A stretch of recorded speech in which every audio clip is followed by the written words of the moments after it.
বাবারে বাবা, কি বৃষ্টি হচ্ছে দেখতে পাচ্ছ তো। কিন্তু আমরা মেয়েরা কিছু করার নেই, সকালে উঠে তো টিফিন বানাতেই হবে। আর তোমাদের দাদাভাইকে দিয়ে দিয়েছিলাম খেতে, আর ওদিকে রান্না বসিয়ে দিয়েছিলাম। আজকে রান্না হবে পাবদা মাছ। পাবদা মাছের সাথে কিন্তু একটা খয়রা ইলিশ ছিল, যেটা তোমাদের দাদাভাইয়ের জন্য স্পেশালি ভেজে দিচ্ছিলাম। নমস্কার বন্ধুরা, আমি নীলাঞ্জনা। নীলুর মিনি স্টাইল ব্লগে আরও একটি নতুন ভিডিওর সাথে তোমাদেরকে স্বাগত। বড়োদেরকে জানাই প্রণাম, আর ছোটোদেরকে জানাই অনেক অনেক ভালোবাসা। তোমরা কেমন আছো? আশা করছি ভালো আছো। আমি কিন্তু বিন্দাস আছি তোমাদের ভালোবাসায়।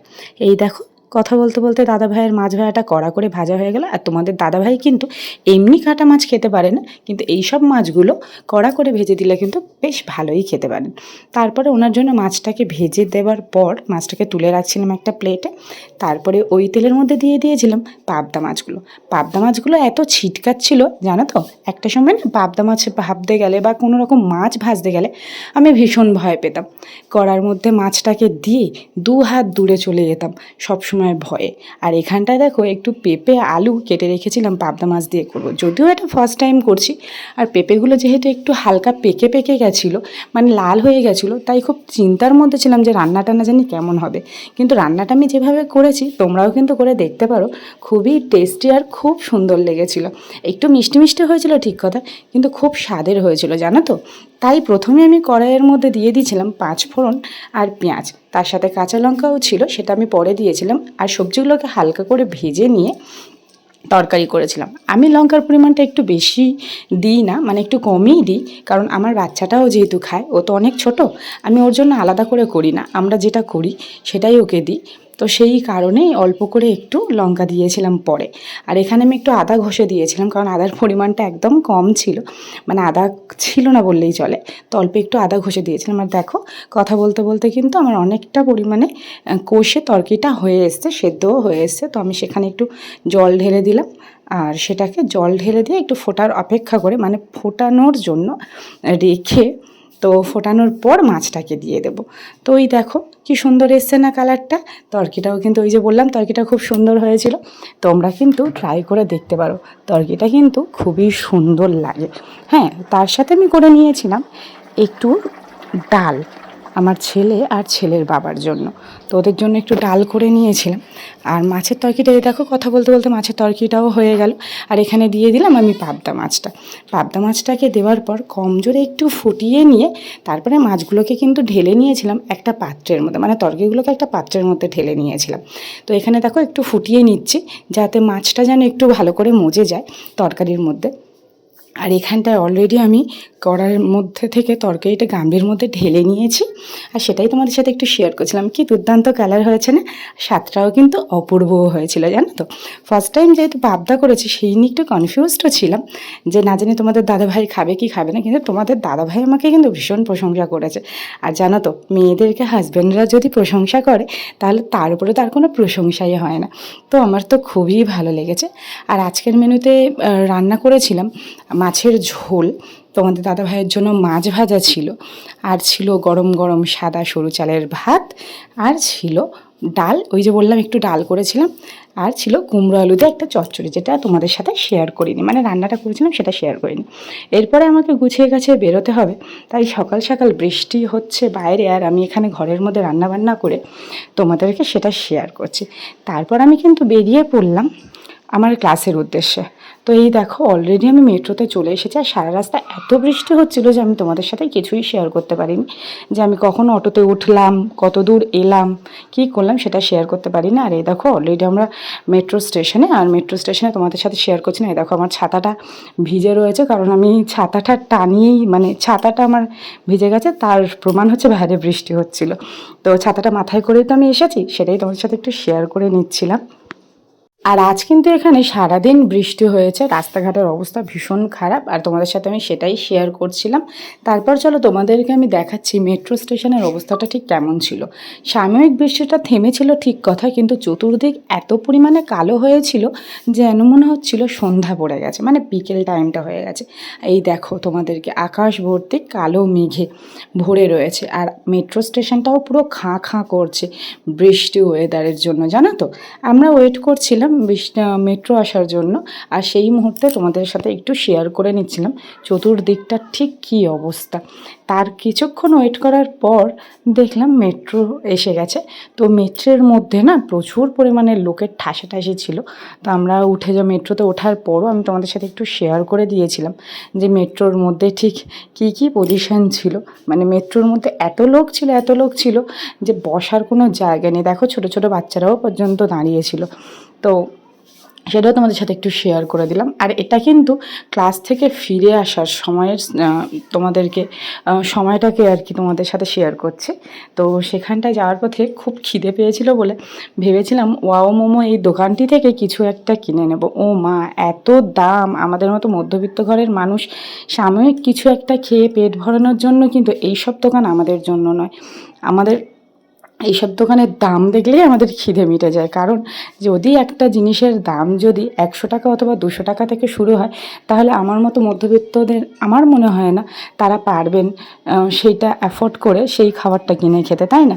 তো যাই হোক, পেটের খিদে পেটে মেরে সোজা ঘরে চলে এলাম। আর এই দেখো রাস্তার অবস্থাটা তোমাদেরকে দেখায়। আমাদের এখানকার রাস্তা তো ভীষণ বাজে অবস্থা, আর মানে কাজ চলছে, তো সাথে বৃষ্টিও হয়েছে, এদিক ওদিক জল জমছে, দেখেছো?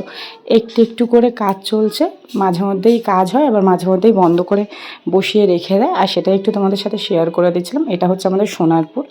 আর এখানটায় দেখো জল জমে গেছে, চতুর্দিকে জল হয়ে গেছে।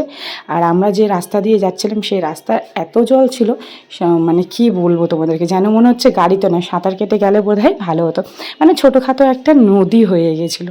তো সেটা তোমাদের সাথে শেয়ার করছিলাম। আর আমার দিদির ছেলে যেহেতু বাইকে করে একটু ছেড়ে দিচ্ছিলো, তো বাড়িতে যাওয়ার পর আর তোমাদের সাথে কিছু শেয়ার করা হয়নি, কারণ অন্ধকার একদম ছিল, তার উপরে কারেন্টও ছিল না। যেটা আমি তোমাদের সাথে একটু শেয়ার করবো যে আমি কি করছি না করছি, সেটা তোমাদের সাথে শেয়ার করা হয়নি। এটা একেবারে সন্ধ্যাবেলায় আমার ছেলের আন্টি টিউশন থেকে মানে টিউশনে এসেছিলো, আন্টি পড়াতে এসেছিলো। তো ওনার পড়ানো হয়ে যাওয়ার পরে বিছানাটাকে একটু গুছিয়ে নিলাম। গুছিয়ে নেওয়াটাই তোমাদের সাথে একটু শেয়ার করছিলাম। দেখতেই তো পাচ্ছ বিছানাটার কি হাল হয়েছিল। মানে আমার বাবু পড়তে বসে না এত পরিমাণে ও বালিশ কাঁথার উপরে গিয়ে ওঠে যে বালিশ কাঁথা যতই আমি সোজা রাখি না কেন, বালিশ বেড কভার এগুলো যতই সোজা রাখি না কেন, ওগুলো ঠিক বেঁকে মুখে যাবে। আর খাটটারও অবস্থা খুব খারাপ। এটাও যেমন ঠিক তেমন এটাও ঠিক। এমনি তোমাদের দাদাভাই আর আমার ছেলে গিয়েছিল দোকানে খাবার নিয়ে আসতে। তো আমি ভেবেছিলাম সেই টাইমটা বিছানাপত্র ছেড়ে অলরেডি বিছানাটা করে রাখি, ওরা এলে খাওয়া দাওয়া করে গুছিয়ে গেছে, মানে রেস্ট করব, মানে শুয়ে পড়বো। আজকে সারাদিন এতটা কষ্ট হয়েছে কি বলবো তোমাদেরকে। তো আর ঠান্ডা ঠান্ডা ওয়েদারও আছে, তো ভেবেছিলাম বেশি রাত করব না। তো সেই কারণে পরের দিন স্কুলও আছে ছেলের, তো সেই কারণে শুয়ে পড়বো তাড়াতাড়ি। তো ওই জন্য বিছানাটাকে ঝেড়ে নিচ্ছে, আর সেটাও একটু তোমাদের সাথে শেয়ার করে নিচ্ছি যে বিছানাটাকে ঝেড়ে নিচ্ছে। আর আমার না কোনো স্ট্যান্ড নেই, যার জন্য একদিকেরই পজিশনটা তোমাদের সাথে আমরা শেয়ার করতে পারি। কারণ আমাকে হয় খাটের গায়ে, না হলে বালিশের গায়ে, না হলে কোনো একটা দেয়ালের গায়ে ফোনটাকে রেখে ভিডিওটা করতে হয়, যার জন্য তোমাদেরকে একটাই পজিশন শেয়ার করতে পারি। তো তোমরা কিছু মনে করো না, একটু অ্যাডজাস্ট করে নিও। তো যাই হোক, এখন অলরেডি জানলাটাকে বন্ধ না করে আমি জাস্ট পর্দাটাকে দিয়ে দিচ্ছিলাম, কারণ এর পরে আমি জানলাটা বন্ধ করব রাতের দিকে। এখন আপাতত থাক। আর কিছু জামা কাপড়ও কাচা ছিল। যতই আমরা মেয়েরা বাড়ির বাইরে বেরোই না কেন, জানো তো, আমাদেরকে এই কাজগুলো কিন্তু করতেই হয়, তাই না? তো সেই কাজগুলোকে ফেলে কেন রাখবো, সেই জন্য আমি আর কি এগুলোকে গুছিয়ে নিচ্ছিলাম। তো জামাকাপড়গুলো একটু ভাঁজ করছিলাম, তো সেটা আর কি তোমাদের সাথে শেয়ার করছিলাম। তারপরে একটু বসে আর কি জামাকাপড়গুলো ভাঁজ করে নিচ্ছিলাম। তো এই দেখো কত জামাকাপড় কেচেছি, কিন্তু আমার না ভাঁজ করার সময় হয়নি, মানে গোছানোর সময় হয়নি। সেটাই আর কি তোমাদের সাথে একটু শেয়ার করছিলাম। আর এখানে কিছু জামাকাপড় ছেলের, মানে আমার ছেলে যে জামাকাপড়গুলো পরে, তো একবার পরালে আমি আর ওকে দ্বিতীয়বার একই জামা পরাই না।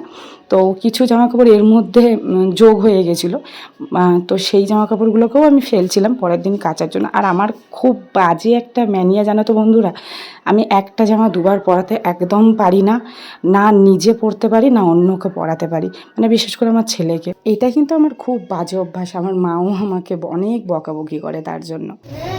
কি নিয়ে এসেছো? আর মুখ দেখো, মুখ দেখো। আর কি নিয়ে এসেছো? ডিম না তরকা? আচ্ছা আচ্ছা, না না বিছানায় নয়, বিছানায় রেখে এসো, টেবিলে রেখে এসো। পেঁয়াজ, আচ্ছা।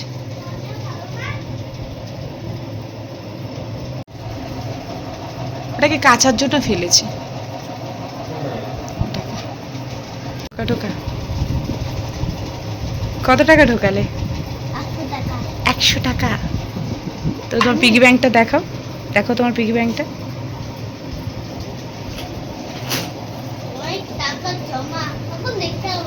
তাই কিছু দেখতে পাবো না? রেখেছো রেখেছো। হ্যাঁ, পিগি ব্যাংকটা কিসের জন্য করেছো তুমি? টাকা ঢোকানোর জন্য।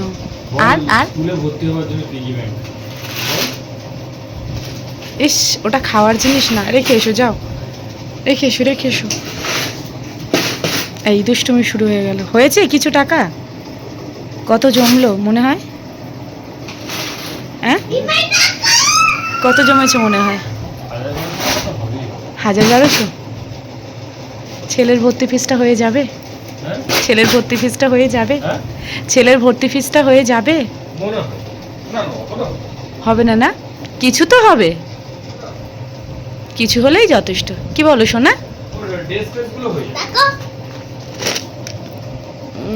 দেখতে পাচ্ছি না। কি নিয়ে এলে? কি কি নিয়ে এলে? ওই তো রুটি নিয়ে এলাম, তরকা নিয়ে এলাম। আর এই তোমার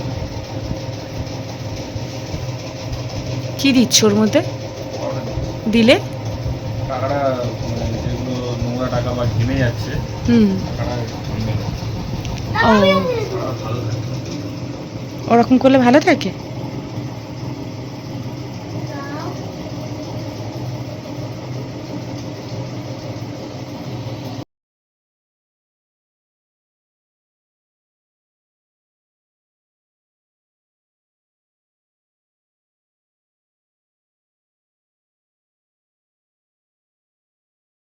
তো যাই হোক, তোমাদের দাদা ভাইয়ের কিন্তু এই বৃষ্টি বৃষ্টি ওয়েদারে খুব খাওয়ার ইচ্ছে হয়েছিল রুটি আর তড়কা। তো উনি কিন্তু রুটি আর তড়কা আর সাথে ডিমের কষা নিয়ে এসেছে দোকান থেকে। ওই যে তোমাদেরকে বললাম সন্ধেবেলায় বাবু পড়ার পরে, মানে আমার ছেলে পড়ার পর ওর বাবা আরও একটু বেরিয়েছে দোকানে খাবার আনতে, তো ওরা কিন্তু এটাই আনতে গিয়েছিলো, আর সেটা আমি তোমাদের সাথে একটু শেয়ার করে দিচ্ছি। আর আমরা এনেছিলাম কিন্তু 5টা রুটি। জানো তো বন্ধুরা, আমাদের এখানে একটা দিদিভাই রুটি বিক্রি করেন, একটা রুটির দাম 7 টাকা নিলেও একটা রুটি মানে একটা বাচ্চার পেট ভরে যাবে একটা রুটি, আর 2টো রুটি তো একটা বড়োর জনের পেট ভরে যাবে। তো সেরকম রুটি উনি বানান, মোটা মানে মোটা বড় সড়ো বেশ রুটি বানান। তো তোমার দাদাভাই আর ছেলেকে দেওয়ার পর আমি রেখে দিচ্ছিলাম তুলে, যে আমি পরে খাবো, কিন্তু তোমাদের দাদাভাই আমাকে বকলো যে তোমার আজকে সারাদিন প্রচুর ধকল গেছে আর তুমি ভীষণ মানে সারাদিন একটু রেস্ট পাওনি, তো তুমিও ওর সাথে খেয়ে নাও, ছেলের সাথে খেয়ে নাও, আর একেবারে রুটিটা একই থালাতে নিয়ে নাও। তো সেটা আমি তোমাদের সাথে একটু শেয়ার করছিলাম। আর এই দেখো তড়কাটা, দিদিভাইটা এত সুন্দর তড়কা বানায় যে কি বলবো তোমাদের কাছে, সেটা একটু তোমাদের দাদাভাইকে দিচ্ছিলাম আর আমরাও একটু নিয়েছিলাম। আমার ছেলেও খুব তড়কা খেতে ভালোবাসে, ঝাল ঝাল লাগে ঠিক কথা, কিন্তু ও খেতে খুব ভালোবাসে আর আমার তো ভীষণই ভালো লাগে। আর ডিম কষাটা নিয়ে এসেছিলাম তোমাদের দাদাভাই স্পেশালি ছেলের জন্য এনেছিল, কিন্তু আমি তোমাদের দাদাভাইকে ডিমটা দিয়েছিলাম, বলেছিলাম যে তুমি হাফ নিও, ওকে হাফ দিও, তো সেটা আমি তোমাদের দাদাভাইকে দিচ্ছিলাম।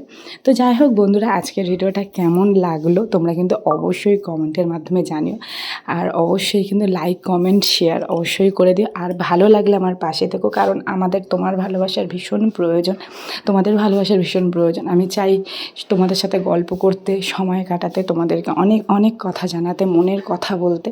তো যাই হোক, ভালো লাগলে অবশ্যই কিন্তু সাবস্ক্রাইব করে আমার পাশে থেকো বন্ধুরা, আর অনেক অনেক ভালোবাসা রইলো।